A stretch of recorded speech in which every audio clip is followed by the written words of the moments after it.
Dear Heavenly Father, we thank you for who you are, that, yes, you are an almighty God. And it's funny, I see in so many scriptures that you, when it talks, you're above the problems. You always seem to be above it all. And because you are above everything. And what seems to be big, you are there.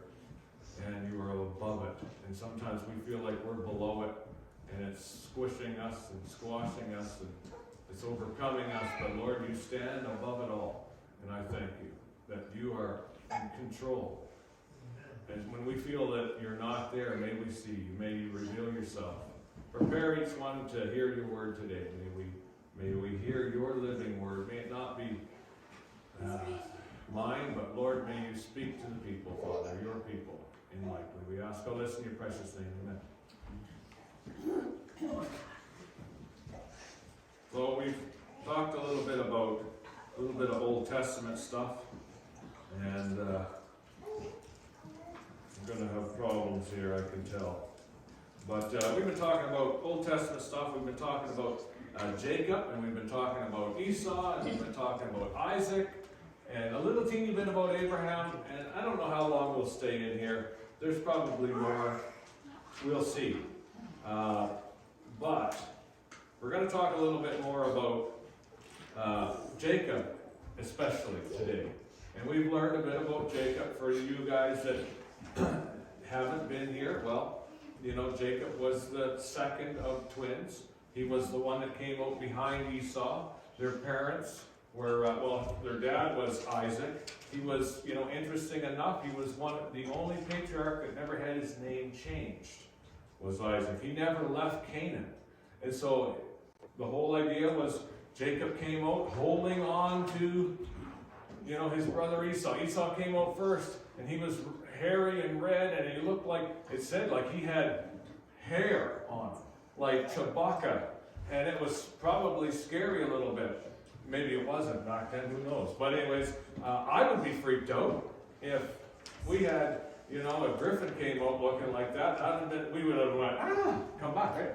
It'd be kind of scary. But anyways, right behind Esau is Jacob. He's holding on, and he is the heel grabber. That's what Jacob meant, was heel grabber, right? I don't want to go too much in the past, but I want to go a little teeny bit of what I've said already.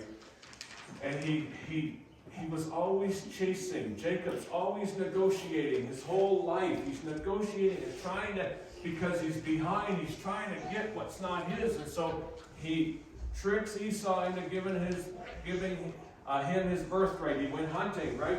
And he had nothing. He came home and he smelled that bowl of bean soup. So good. No, you got to be hungry for bean soup to smell good. Anyways, he came home and he was hungry, and he said, I need that soup. Give me. He said, hurry and give me that soup. And Jacob's like, and it said that these guys were grown up, but they were acting like babies. He said, give me the bean soup. And he said, give me your birthright. And so they were fighting a little bit. Jacob won't stand up to Esau in a fight. Esau's the manly man. He's the hunter. He's the tradesman. He's that guy. He's got dirt under his fingernails. Jacob was the one who stayed among the tents. He liked to cook. He had bean soup. And he said, wait a minute, opportunity, heel grabber, deceiver. That's what I am. That's who I am right now. I want your birthright. And so, whatever. Esau's so hungry, I'm going to die. His emotions overtook him. I'm going to die if I don't get something. So he gave him his birthright. And then later on, it was time for Isaac to give the blessing. And the blessing goes to the oldest one. And Rebecca, was it Rebecca? Rebecca heard this? Was it Rebecca? I get names mixed up sometimes, so sorry. Rebecca, Jacob's mom's like, they're going to give the blessing. Come with me. He was 74 years old. Come with me, I'll dress you up. And so they dressed him up, put long hair, because Esau was hairy, very hairy, and so Isaac was blind. He couldn't see. Time to give the blessing. Let's trick him. You'll get the blessing, my little Jacob. So anyways, he goes in, he's got these hairy arms, and he goes and he feels him. Who are you? He asks an important question, and Jacob says, I am Esau. And so he steals the blessing, and he's on the run. And this is where we're going to go with this. He was on the run, and then later on, he met up. He got in a wrestling match with a heavenly being, an angel, God, or Jesus. He got in a wrestling match, and he wouldn't let go. He said, I'm not letting go till I get a blessing. And so he's holding on, and it's like, it's starting to get day. This heavenly being says it's starting to get daylight, and he touched his hip and put it out. And then he asked another question that he had already had asked to him before, what is your name? First time he was asked, Jacob said, Esau. He lied. He didn't come to himself. This time he came to himself. Who are you? What is your name? My name is Jacob. And from that point on, because you have come to yourself, I will give you a new name, and your new name will be Israel. Anyways, and so this is kind of where we are. Jacob has done a lot of things. He's had some good things happen to him. He's had some bad things happen to him. And we're going to go to a place. You can bear with me. I've got a pen. This is real mess today. I'm sorry. I've got a pen here. And we're going to go to a place called, let's see if you guys can see it.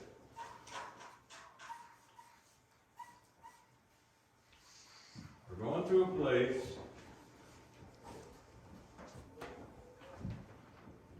called Nowhere. Ever been to that place? Ever been to Nowhere? That's where we're going to go. We're going to go to a place, Nowhere. If you went to town, if you went to Williams Lake, if you went to Kamloops and you said, I'm from Likely, well, you're from Nowheres. I used to live in a little town. It was called New Tuscan. When I went to Weymouth to school, and that place was little too, but they thought they were big time. They said, you're from New Tuscan? That little town, it wasn't even paved. The road was called the Green Road. It wasn't green, it was dirt, and I was from nowhere. They treated me like I was from nowhere. Well, this is where Jacob goes. So he has done some things. He has done a few things. If you got your Bible, turn to Genesis. I think that what I'm going to do is, I don't know which way I'm going to start here. I think we'll start in chapter 35. We're going to go back to Nowhere, and then we're going to go figure out where was this back to Nowhere. So chapter 35, I hope this doesn't confuse you. So he goes to Nowhere, and then he goes back. So Jacob returns to Bethel. Then God said to Jacob, go up to Bethel and settle there, and build an altar to God who appeared to you when you were fleeing from your brother Esau. So he's been here already. And so he built an altar there. So Jacob said to his household and to all that were with him, get rid of the foreign gods that you have with you and purify yourselves and change your clothes. Then come and let us go up to Bethel, where I will build an altar to God, who answered me in the day of my distress, and who has been with me wherever I have gone. Remember that. So they gave Jacob all the foreign gods they had, and the rings in their ears, and Jacob buried them under an oak at Shechem. Sometimes when you're moving forward, you have to bury some stuff. You have to take care of some stuff. You have to get rid of some stuff. Have you ever, when it comes to qualified or unqualified, how do you feel when it comes to the things of God? How qualified do you actually feel? You know what? Jacob did not seem like he was very qualified to do much. He was a deceiver. He was a heel grabber. He was a trickster. But yet, God, in our own shadows, God can use us all. And so he realized, this is chapter 35. He is going back to Nowhere. That's Bethel. So then they set out, and the terror of God fell upon the towns all around them, so that no one pursued them. God had a promise. God promised him. We're going to see in chapter 28. God had a promise. When he promises you something, don't worry. It's going to happen. It's not going to go, God promised you something. God has made a promise in your life, and it didn't turn out. Well, I thought. God doesn't go, darn it, I thought it would work out. No, if he promises you something, it's going to happen. And so there was still a promise that had to be happened. And so these people, there was no one pursued them. God fell upon the towns all around them, so that no one pursued them. And Jacob and all the people with him came to Luz, that is Bethel. It used to be called Luz or Luz or Loserville. This is where 28, and I hope you don't get mixed up because I'm showing you the end before the first part. So anyways, he came to Luz, that is Bethel, in the land of Canaan. And there he built an altar, and he called it place El Bethel, because it was there that God had revealed himself to him when he was fleeing from his brother. So, let's go back to 28. I'm still not sure if I did this right. I maybe should have did. You got that though, right? This was him going back. He's going back. So if you go back, it means you've already been there. So now we're going back to chapter 28. You still with me? Confused? This guy's crazy. He has not prepared, and he's lost it. No? Okay.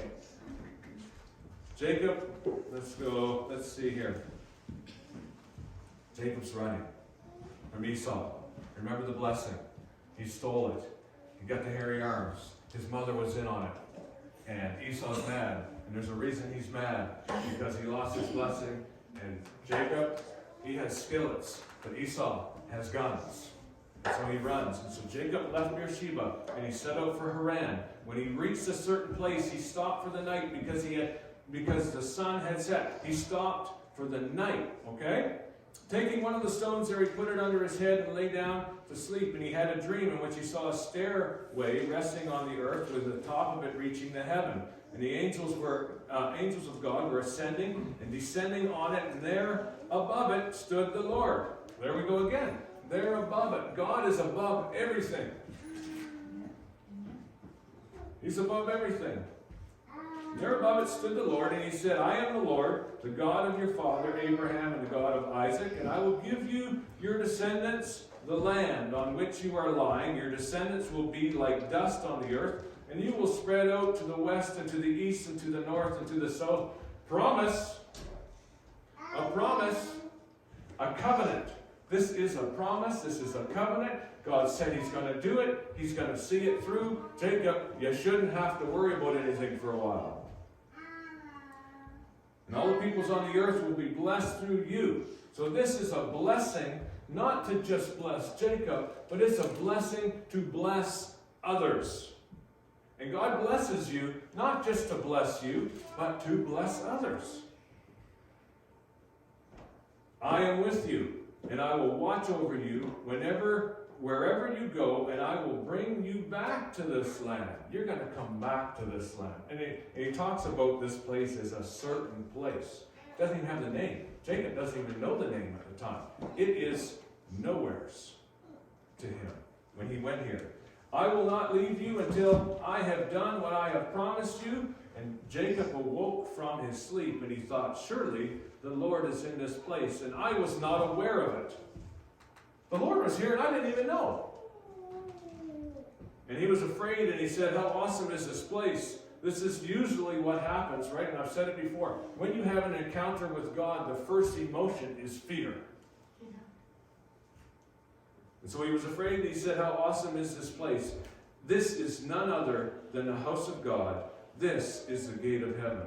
Early the next morning, Jacob took the stone that he placed under his head, and he set it as a pillar and poured oil on top of it. Now oil, when you pour oil on it in the Old Testament, represents the presence of God. In the New Testament, it represents the Spirit of God, the Spirit of Christ. He called that place Bethel, though the city used to be called Luz. And then Jacob made a vow, saying, so this is his first time, okay? I know you maybe are mixed up because we read him going back first. Now we're going back to the first time. So he goes here for the first time. He goes to nowhere. He goes to a place, he calls it a certain place. He doesn't even know the name of it. Nowheres. And he made a vow saying, if God, you will be with me and watch over me on this journey I am taking, I will give, and will give. Okay, so Jacob is a heel grabber, right? I've said that 10 times already. He's a heel grabber. He is a deceiver. You know, he's that guy. He's a negotiator. Give me your birthright, and I'll give you these beads. He's a negotiator. And guess who he's negotiating the first time? When he goes to nowhere, he's negotiating with God. Jacob made a vow saying, if God be with me and will watch over me on this journey I'm taking and will give me food to eat and clothes. If you do these things, God, if you do all this stuff so that I will return safely to my father's house, then the Lord will be my God. He's negotiating with God. Has anybody ever negotiated with God? We've negotiated with God. If you do this, God, then I will do this. Well, the first time, the first trip to Bethel, he is negotiating. The first trip to nowhere, and he finds out that God's there. I didn't even know he was here, but he is here. I see this stairway to heaven, and I'm going to call it the house of God, the gate of heaven. Okay, so, and God even made these covenants with them. He said, this is what I'm going to do, and I'm going to see it happen, but it's not enough. The negotiator in chapter 28 says, if you look after me, if you give me food, if you protect me, then the Lord will be my God, and this stone that I have set up as a pillar will be God's house, and of all that you give me, I will give you a tenth if you do these things, God. So the middle of nowhere's where that is. Do you feel like maybe sometimes, have you ever been to nowhere, really? You ever feel like maybe you're in the middle of nowhere right now? So go take a look, and I forgot to bring the stuff off our fridge, but especially when we had littler kids, we had all kinds of stuff on our fridge, right? We had loads of stuff, like, you know, all the crappy drawings that they draw, they put on there. I'm just kidding. But, all those little drawings, sort of fitting for grades. No, I love them. I'm just kidding. I'm just making sure you're awake. So all those drawings that they brought, and it'd be stick men, right? Because we didn't have, that talent to draw. So they were this and that. It was mommy, daddy, me, Grace Griffin, it was all that stuff. And then on there also was, remember, what was the name of the World Vision boy that we had? He was always on there. Harry. He was always on our fridge. He was always on there. And so what other things are on your fridge? Grandchildren? You got some pictures of grandchildren on, or maybe a place that you went, say the Dominican, or you went to Mexico, or maybe a team that you cheer for, or maybe a Stanley Cup with the Bruins holding the cup, and that's on your fridge or something, that kind of stuff. But really, what's on your fridge kind of represents success in your life, right? Because it's the good feel stuff. It represents kind of success. And then there's sometimes, and I've seen it before on people's fridges, destinations are on their fridge. Where I want to go. That's where I want to be, right? Because it's wintertime and we haven't traveled anywhere. And I'm no great world traveler, but I know some of you guys like to travel. Jeff and Sherry, you guys like to go, and it's been a while, right? Is there any pictures of the Dominican on your fridge? Like, because you can put that on there. Oh, I want to go there. And so we're so destination driven, right? And sometimes we get to the point where I want to be anywheres but here. I want to be anywheres but here. And we're so destination driven that sometimes we actually miss the point that where we are is where we're actually supposed to be. And so how about for you guys? Where you're at today? How do you feel about where you're at? Does it feel like nowhere? Do you think that maybe my bank account should be a little bit thicker? Maybe I should be a little bit further ahead than where I'm at. Is that how you feel? But then I look back, when I go to nowhere, when Jacob was running from Esau, he went to Luz. He didn't even know it was Luz. He went to, it said, to a certain place. He went to nowhere, right? And so I think about where I came from and, my upbringing. And then if I can go back, and that's the whole thing. We live in a society where we info, learn. But we have to learn how to remember. That is a great command in the Word of God, is to remember. Start listening to Psalms. And there's so much about remembering. in order to know where you are going, you have to remember and do a 360 and see where you have come from, where you have came from, to show that God has been there the whole time. And so I look back at my upbringing. It was wild. It was a little crazy at times. But man, if you would have told me when I was in high school, when I saw girls and I was scared to death of them and I wouldn't say boo to them, that I would be married to a beautiful woman and have 4 beautiful children, and like I feel at home here. And I thought about this weekend. I love Lakewood Chapel. I feel you are my family, you're my family, and I just feel there is no better place for me to be than right here. I have been blessed, but the only reason it's important to do a 360 and look at where I've come from. And it's not that I have found God. Somewhere I found God. Because God was never lost. He found me. He found me, and He knew me the whole time, but I had to come to myself and realize that I needed help. God never, I never found God. He was never lost. He found me. And so here we go. Genesis chapter 32, verse 10. So now this is Jacob. And where have you come from, Jacob? What's happened with you? Where you're at, 32. This is after chapter 28. This is after he has been to Luz. After he has been to this place where he has seen the stairway to heaven. He's sleeping. He took a stone and used it for a pillow. Don't you know that's not good for your spine? And so he used the stone for his spine. He used it as a pillow, and then he turned it into a pillar to represent that God is here. This is the house of God, and it is also the gate to heaven. I didn't even know he was here, but he surely is here in the middle of nowhere. And so now we move on a little bit. We're going to go back and forth, and I hope I don't mess you up. But we're moving on, and we're not to the point where he is going back again, because we've read in chapter 28 that God said, I'm going to bring you back here.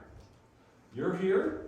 I'm going to make some promises, and they're going to come to fruition, but you're going to come back. So he's not back yet, but he's on his way. And he's going to make peace with Esau, because it's been 21 years that he's been fleeing from Esau and not going there with him because he's got guns and I got skeletons. But anyways, when he crossed the Jordan the first time to go to nowhere, to a place that he called Bethel because God was there, the first time he crossed the Jordan, all he had was a staff. So now he's crossing the Jordan again. He's got to make peace with Esau. But this time he has a little bit more than the staff. He has 2 camps. God has blessed him. And the only way to recognize that is to turn back and think, the first time I came through here, I only had a staff. But now look at me, going through the second time, I have 2 camps.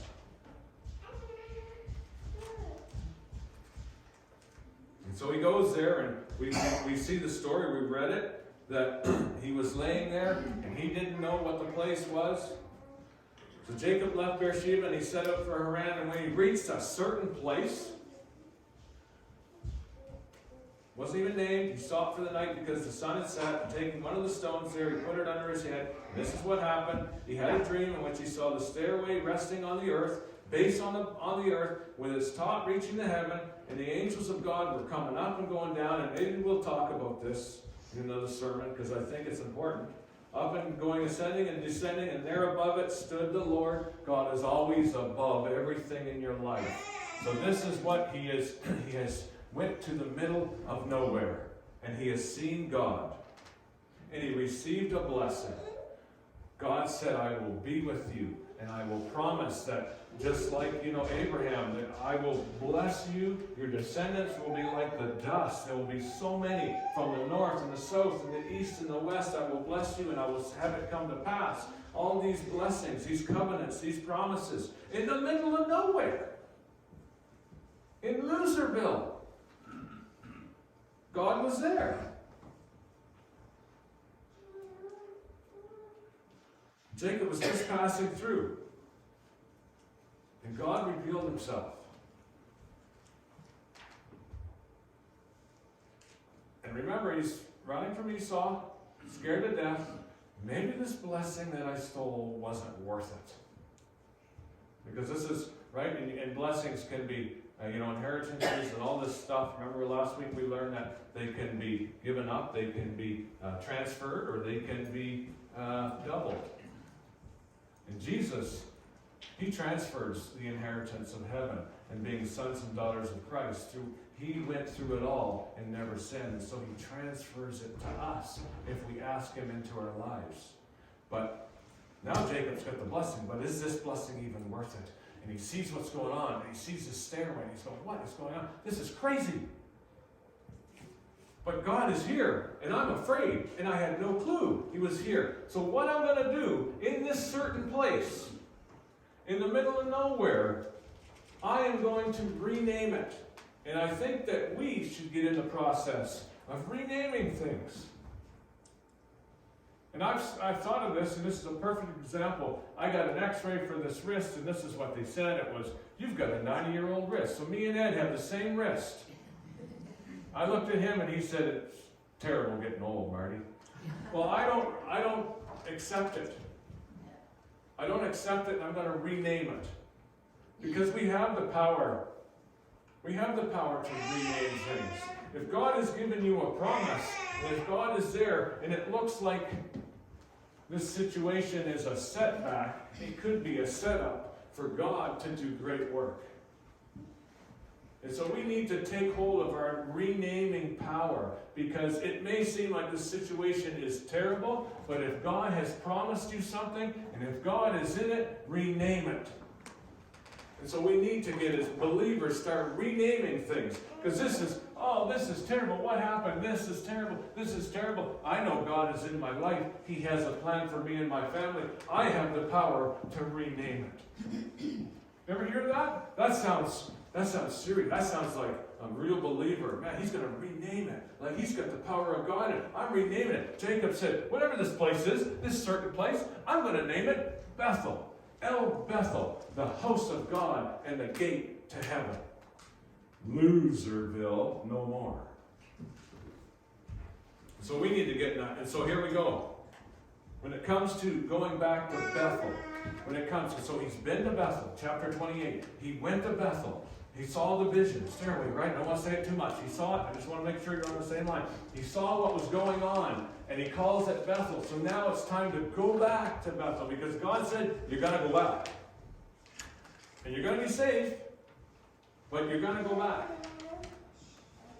And so when we go back to Bethel, it's all about, when you go to Bethel, it's about remembrance.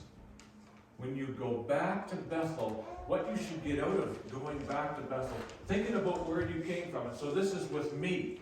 Where did I come from? I can't talk for you guys, but I can talk for me. So me growing up and all the different areas that I grew up in, and I remember being in because life can get really busy and life can get sideways. But we're called to go back to Bethel and remember what God has done. I crossed the Jordan with one staff. Now I'm going back again. But I remember that one staff. But he has blessed me with 2 camps now.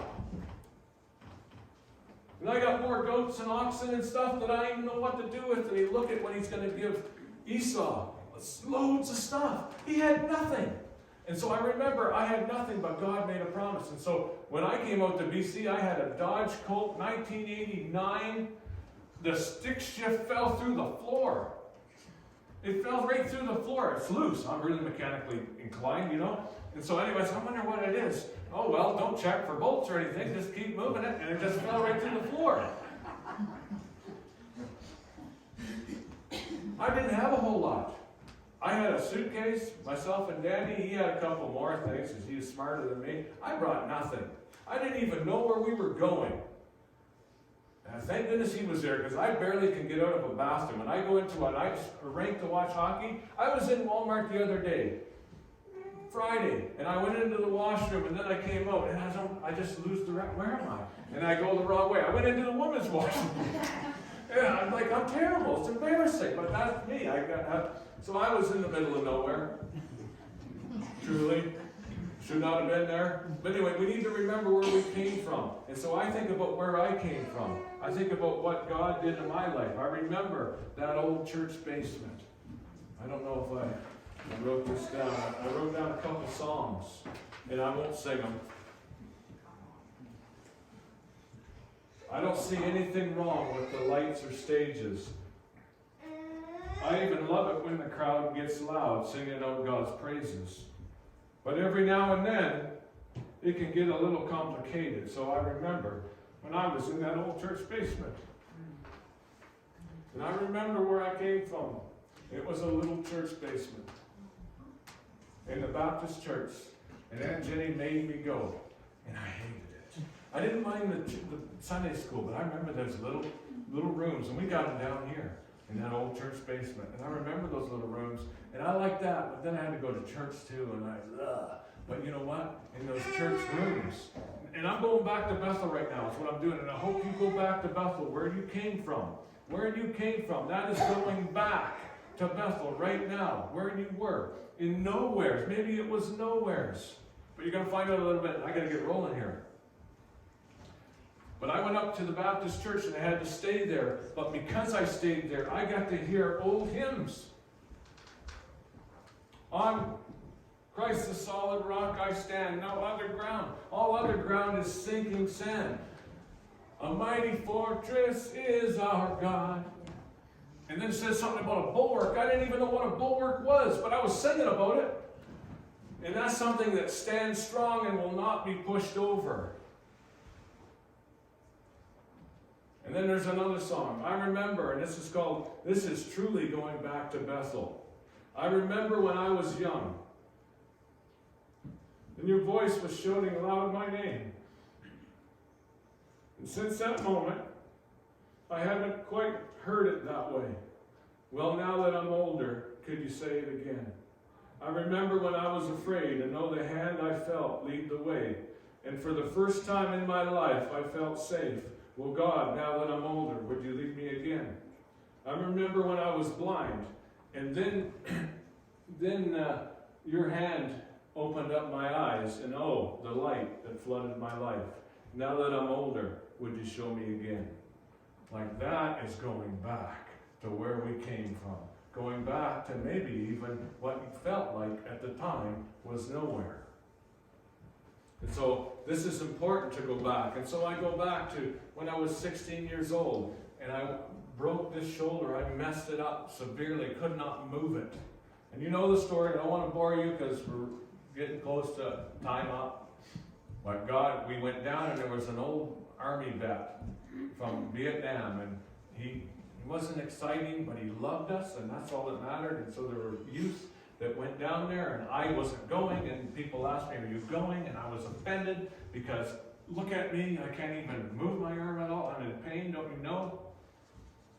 And I ended up walking down the street, down the hill there, and I went there that night, and this old army vet, I remember him telling me one time, he said, I remember we were fighting and a grenade dropped down right into our little dugout.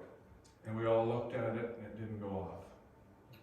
And anyways, there's a reason for all these things, and that was in the middle of nowhere too. But he said a prayer, they all kind of got together and said a prayer, and I said, God, I made a deal. I was negotiating.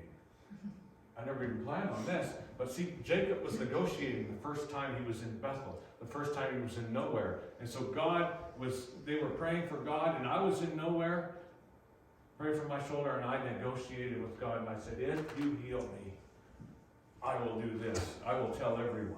And that was hard for me because I wouldn't tell anybody anything. And so I had to, because after the prayer was done, I said, God, I'm just going to try to do this. And I did it, and it was completely healed.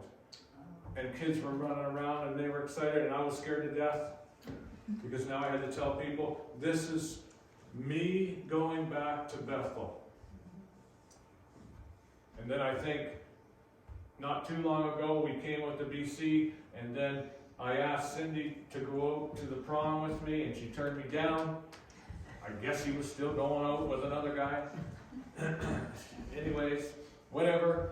I'm going back to Bethel, and so I'm still in Bethel for the first time, and I go home, to Nova Scotia, and I'm sitting in the room where I would stay, and I had a picture, and I guess Cindy informed me it was a picture of her and an old girlfriend of mine, I guess. So, and I looked at the picture and Cindy there, and I thought, it'd be sure cool if she was waiting for me at the airport, because some girls were going to pick me up or whatever, when I flew back to Vancouver. And guess who was waiting there? Cindy. Never talked to her about it. She was there. So I look back. So I do a 360, and that's what we're called to do. To do a 360, to look at where you thought was nowhere, but what you will see is that God was always there. God was always there. It's important to remember. We want to learn, but we are also supposed to remember what God has done. You still with me? Yeah. So Jacob's done a lot. And he's got to think, as he's going back to Bethel, all the things. I had a staff, now I've got like 2 camps.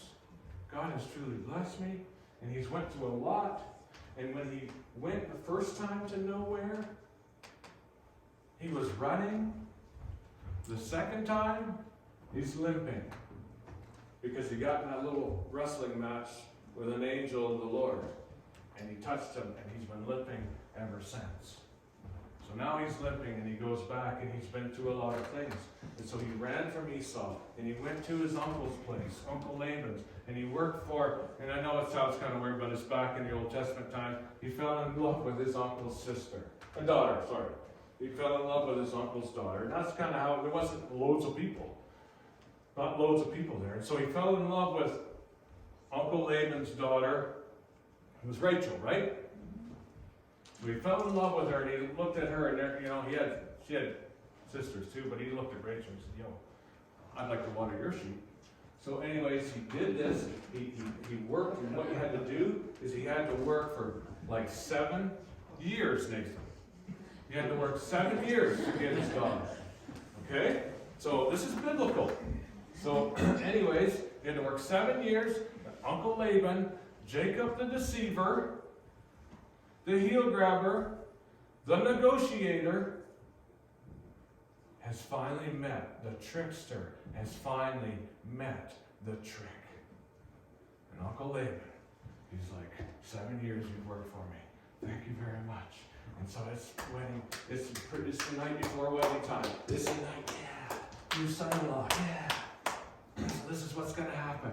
Okay, he gets Jacob drunk. And he switches, and I don't know how it all happens, but maybe it was just a veil. He got married, and then they went in the tent, and then it's like he woke up in the morning and went, it's not Rachel. I married Leah. And Leah was not very pretty. The Hebrew word was ratchet for her.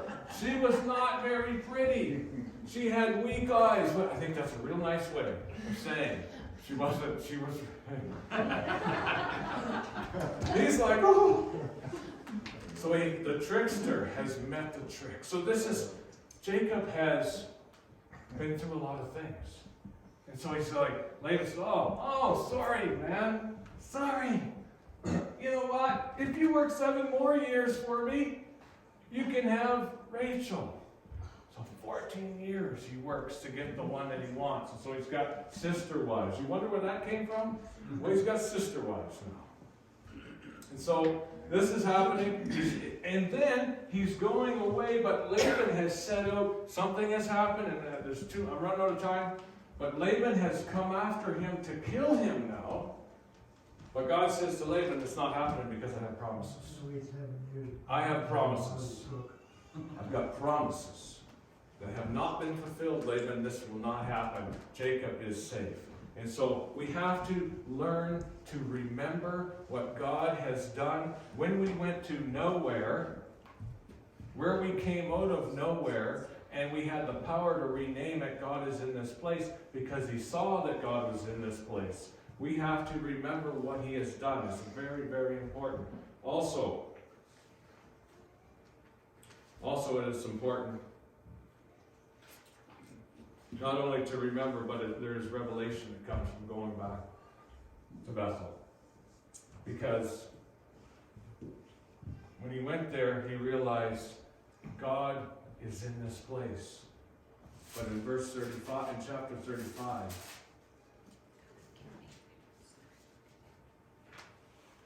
let's see if I can find it. Anyways, I don't want to take too much time here. Okay, then God said to Jacob, go up to Bethel and settle there and build an altar there to God who appeared to you when you were fleeing from your brother Esau. So he went back to nowhere. So Jacob said to his household, go all that were with him, get rid of the foreign gods that you have with you, and purify yourselves and change your clothes. Then come to us to Bethel, and I will build an altar. Who answered me in the day of my distress, and who has been with me wherever I have gone. So the first time in the middle of nowhere, he realizes God is here. But now he has realized as he looks back that God has been everywhere. And so when you are in nowhere, when you're in the middle of nowhere, understand, get this right, that God is now here. God is now here. He is now here in the middle of nowhere. God is now here. He is portable. God is not a place. The Spirit of God is not a place, but it is portable, and He is everywhere. And He has been with me through everything. He has been with me wherever I have gone. And so that is revelation. In the middle of nowhere. If you feel like you're in the middle of nowhere, understand that He is now here. He is now here. The God of Jacob is now here. Same with in Luke chapter 2. And maybe I won't get too carried away with this because I had a lot to say on it. But the angels rode in the field. Jesus is born.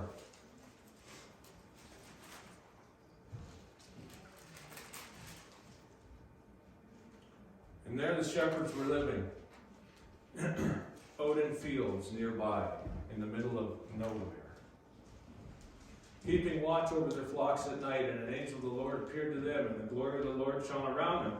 And guess what? First response, terrified. But then an angel of the Lord said to them, do not be afraid, for I bring good news and great joy that will be for all the people. Today in the town of David, a Savior has been born to you, and He is the Christ the Lord, and He will be a sign to you, and you will find a baby wrapped in clothes and lying in a manger in the middle of nowhere. He is now here. Emmanuel, God with us. And so it is a time to think of, to remember when you go back to Bethel. It is a time to remember what God has done. It is a time of revelation. He is not just there. He is everywhere. He is portable. He is now here. And also it is a time of response. It's a time of response. And I'm just about done here. So this is what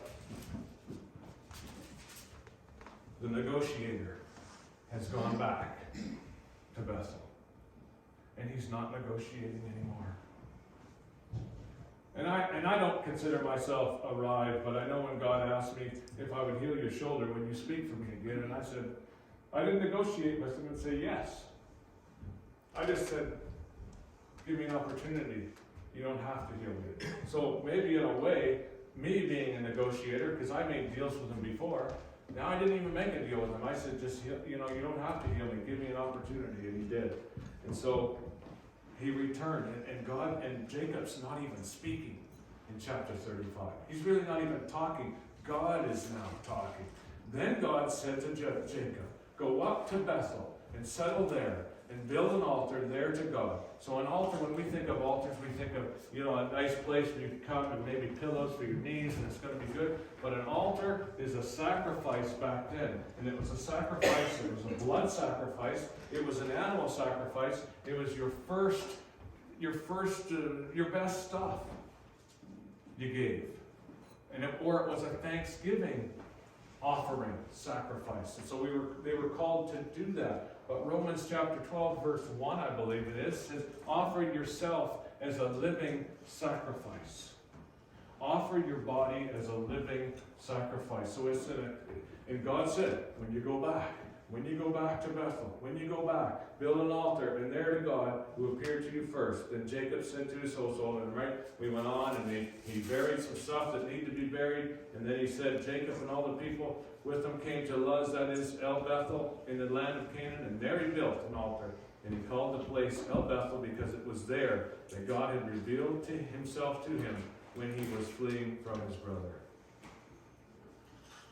And so we're called not only to remember when we go back. It's important to remember, if you're moving forward, where did you come from?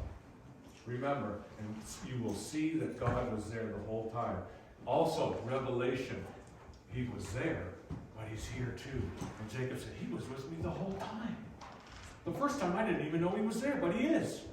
But I know he was with me the whole time. And a response, build an altar. Well, guess what? We are called to offer ourselves, our bodies, as a living sacrifice. And it's not, we did not come here to be, it's good to be blessed, but we did not come here to receive all the time something from God, but we are to give our lives to him. And you know, and this is, and I think we're going to probably, are we going to close with a song first? And then I'll do communion? How are we going to do this? This is a perfect song. Like Graves in the Gardens is, I think, Jacob's song. I searched the world, but it couldn't fill me. Jacob, he'd be singing this one loud. Man's empty praise and treasures that fade are never enough. Then you came along and put me back together, and every desire is now satisfied here in your love. Like that is totally Jacob's song.